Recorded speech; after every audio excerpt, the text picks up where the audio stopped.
What's up, guys? In this tutorial, I will show you how to remove or recover your PDF file password.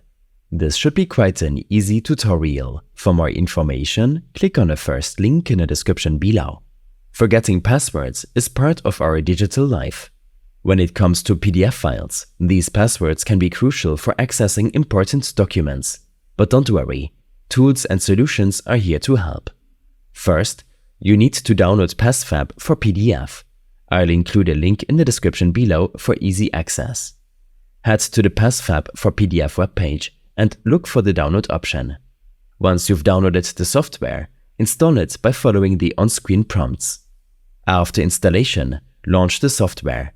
You'll find it has a simple, user-friendly interface.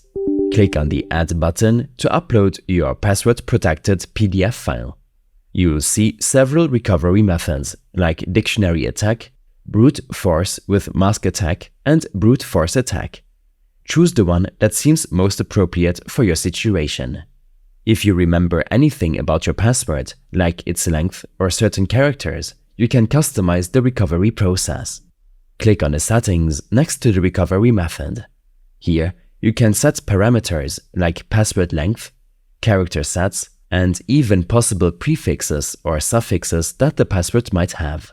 These settings can significantly speed up the recovery process. Once you've selected your method and set your preferences, hit the Start button. The recovery time can vary. Simple passwords may be recovered quickly, while complex ones might take longer. When the software finds the password, it will display it on the screen. Remember, this feature is available in the registered version of the software. You can easily open your PDF file and access its contents.